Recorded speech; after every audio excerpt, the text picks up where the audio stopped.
Long before America was colonized, an ancient civilization inhabited this remote and secluded land.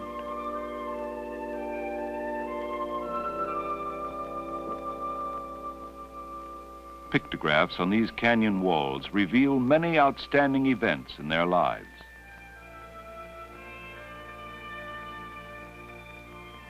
Spanish explorers had a profound effect upon this early Navajo civilization when they introduced cattle, goats, horses, and sheep, changing these agricultural people into semi-nomadic herders.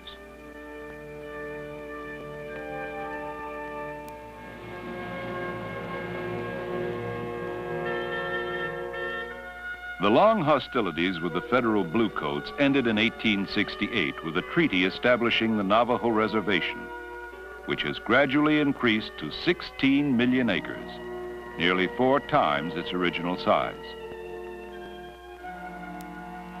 The Navajos struggled with poor soil conditions and drought for nearly 3/4 of a century until World War II erupted and provided off-the-reservation jobs for nearly 15,000 Navajos.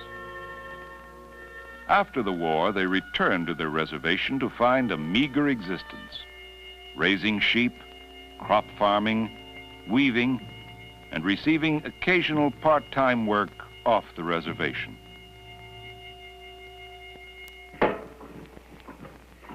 Then, in the 1950s, the picture changed. Major petroleum companies discovered large deposits of oil and paid the tribe millions of dollars for drilling rights. Soon, additional royalties were being paid for crude oil pumped to New Mexico and the West Coast.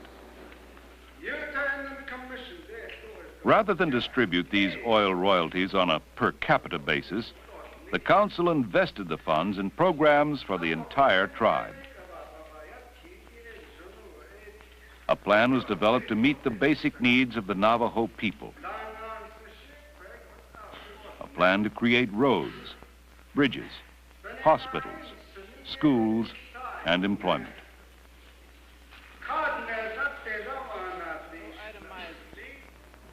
Budget the Schneego. Highway construction through wilderness areas opened new land for travel and business opportunities.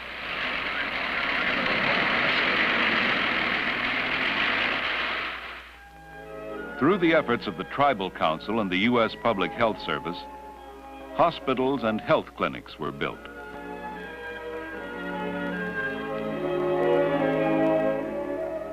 Overall emphasis was placed upon improving educational facilities. For those children living beyond the local school bus, a boarding school system was developed.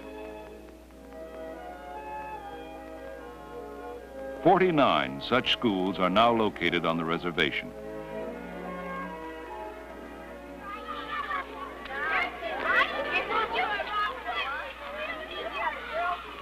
These boarding schools provide preschool classes for children who don't understand English, so they may gain confidence and some degree of fluency before entering first grade.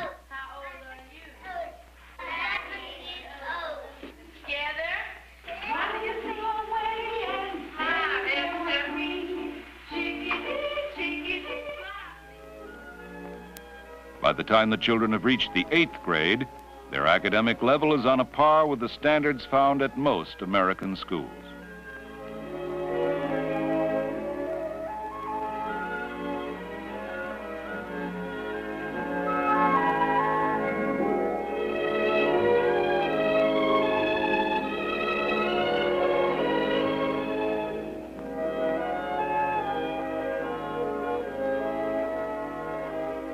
When students graduate from high school, they are given a chance to attend college under a $10 million scholarship fund established by the Tribal Council. After college, the Navajo is encouraged to return to the reservation and use his training to contribute to the progress of the entire Navajo tribe. Do you see then that time is the direct object? And leisure tells us what kind of time it is.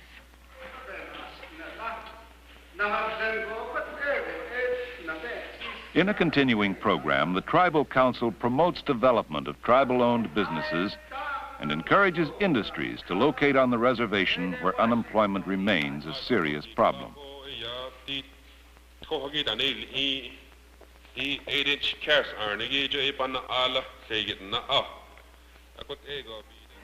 Tribal-owned industries have made great strides. There has been a steady rise in jobs and income for the tribe. The Navajo Tribal Utilities Authority has expanded power services to both industrial and private consumers.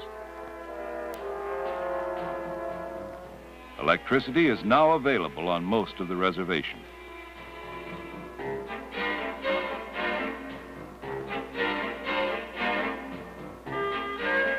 Tribal assistance offices provide the Navajo with personal services and guidance.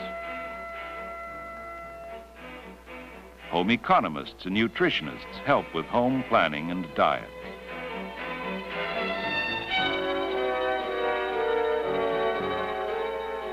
Adult education is offered in building trades and vocational skills.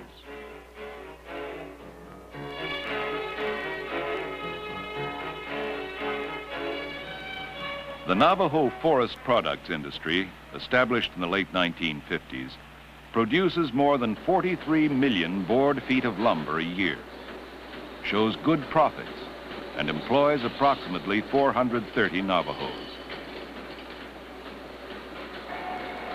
Logging is done on a carefully controlled basis to ensure a continuing crop of lumber from virgin timber.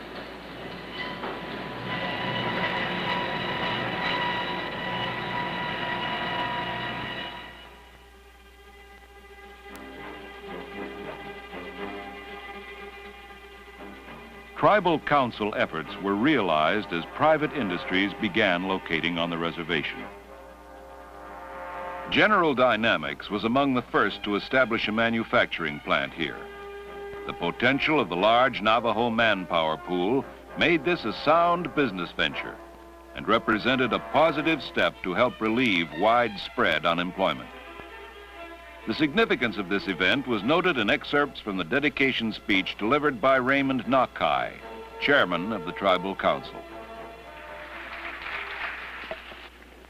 I wonder what our ancestors who roamed this area so many years ago may be thinking as they look down from heaven on this ceremony today.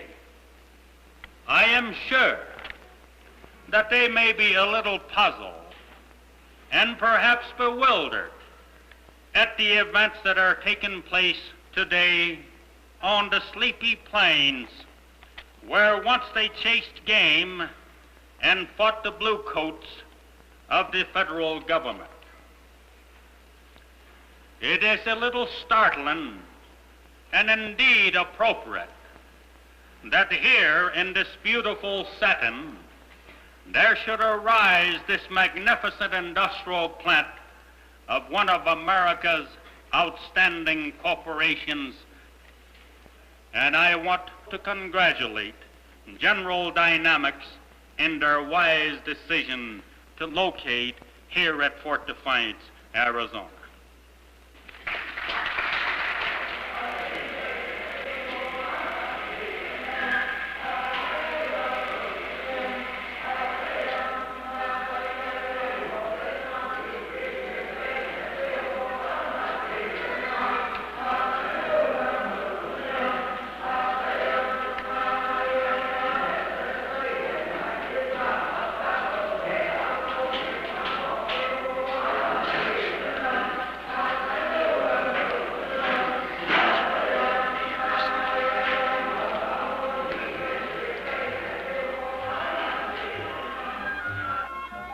These employees have completed a 6-week training course and have passed an examination in the techniques of soldering, welding, and assembly of electronic components.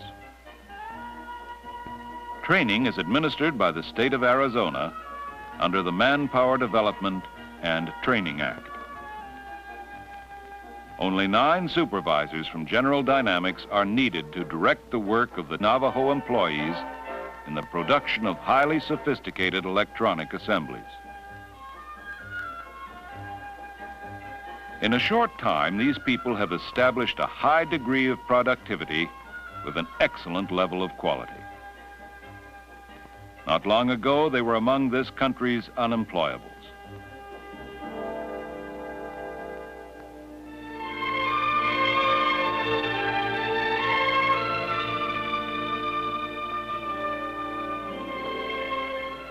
Navajo hands, applying inherent manual dexterity, expertly assemble electronic components. The same hands that produce world-famous Navajo blankets and silver jewelry.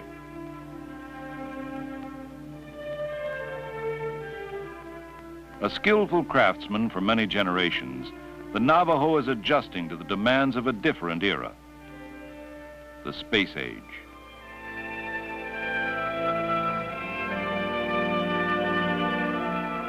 Having struggled through generations of adversity, the Navajo faces a more promising future.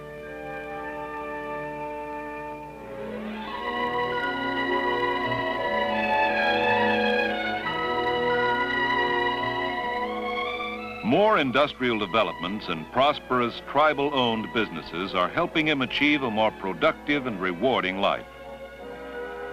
Although there is much to be done, American industry, together with Navajo skills and initiative, has created a good beginning.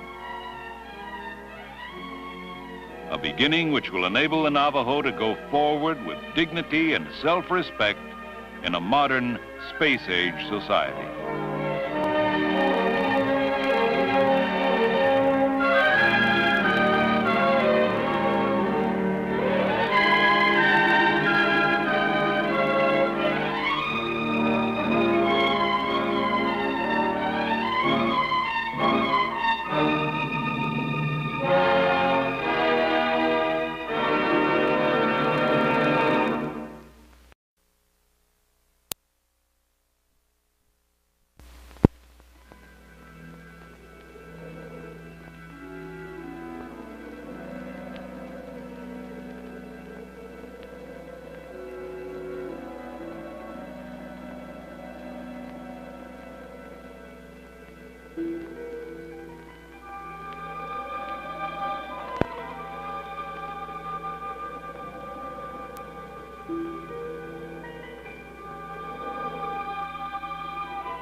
Long before America was colonized, an ancient civilization inhabited this remote and secluded land.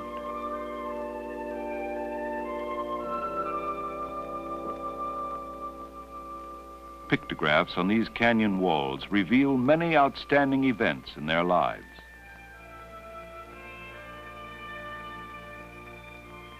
Spanish explorers had a profound effect upon this early Navajo civilization when they introduced cattle, goats, horses, and sheep, changing these agricultural people into semi-nomadic herders.